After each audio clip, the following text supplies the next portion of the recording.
American philanthropist Ted Turner once said, "Rivers are places that renew our spirit, connect us with our past, and link us directly with the flow and rhythm of the natural world."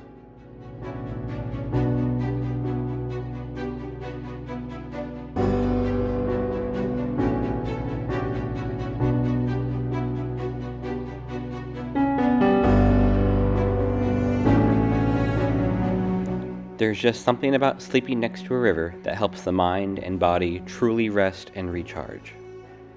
After a solid and deep 8.5 hours of sleep, we woke up refreshed and ready to tackle one final day of driving. Jesus whipped up one last batch of his famous breakfast sandwiches, and after a couple hours of enjoying breakfast and relaxing by the river, it was once again time to break down camp.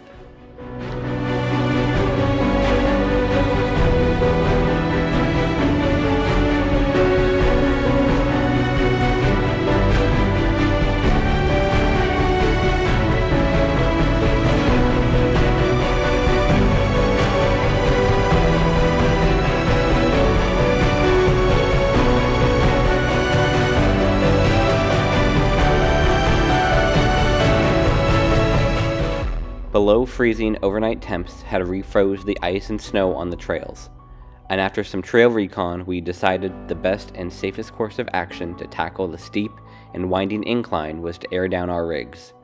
Myself and Daniel got a head start on foot, clearing the shoulder of the trails of any large obstacles and reporting trail conditions back to the rest of the group at camp, in case conditions required driving on the tight shoulders.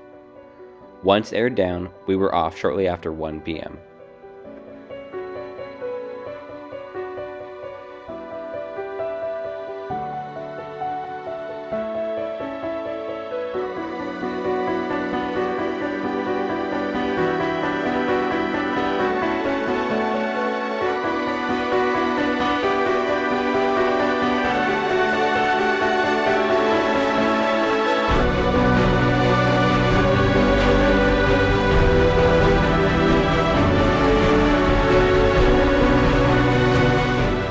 Minutes later, we were back on cleared pavement, airing back up, and coming up with a game plan for the rest of the day.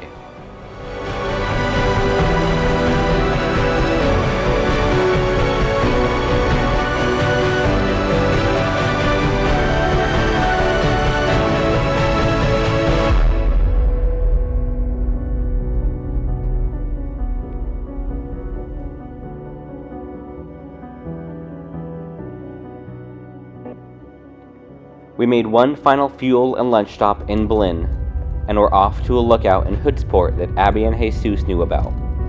We wound our way through the last portion of the Olympic National Forest and arrived at the lookout just shy of 4 p.m.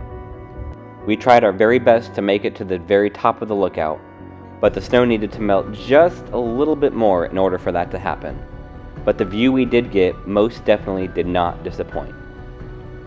We stuck around for about 30 minutes, exploring the area, admiring the view, marking the coordinates for future summer camping trips, and just taking in that last little bit of fresh mountain air before we headed back to civilization and reality. We were all reluctant to leave, but didn't want to risk getting stuck once the sun went behind the mountains and the trails froze over again. So we got in our rigs and made the trek back down into Hoodsport for one final rendezvous.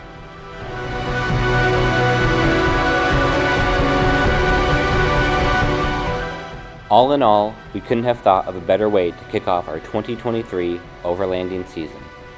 Our itch to hit the trails for some adventures had been becoming more and more noticeable, and this provided some much needed relief from the stresses of work and life. Yes, it was most definitely cold, but the jaw-dropping views and scenery, as well as the time spent with some pretty awesome guys, made it all worth it.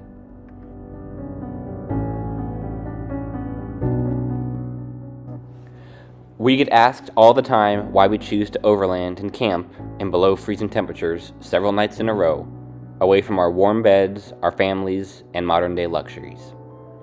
And it's for two pretty simple reasons, really. The first being pretty straightforward, and that it's just downright fun. Yes, there can be some frustration or hardships, but in between all of that, there are a ton of great times and opportunities to make amazing memories with truly good people. The other reason we do it? The types of challenges we can face on the trail at any given moment put the rest of life in perspective, because you'll never truly grow until you know your limits, meet them head on, and push past them. Every time we pull off the trailhead back onto pavement, we feel like we have learned something new about ourselves and return home feeling recentered and refocused on the things that are truly important in this life, not the million little things we were overthinking and stressing about before we set off.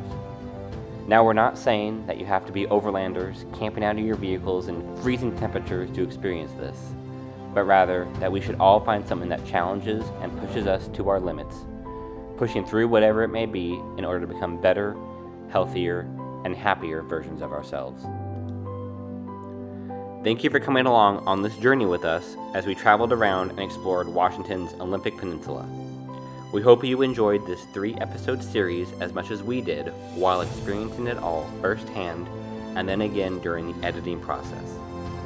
Other adventures like this are already in the works, so please remember to smash that like button, share the video with friends, family, and fellow overlanders, and subscribe to our channel to see our latest content. From all of us at Pacific Northwest Overland Photography, happy adventuring.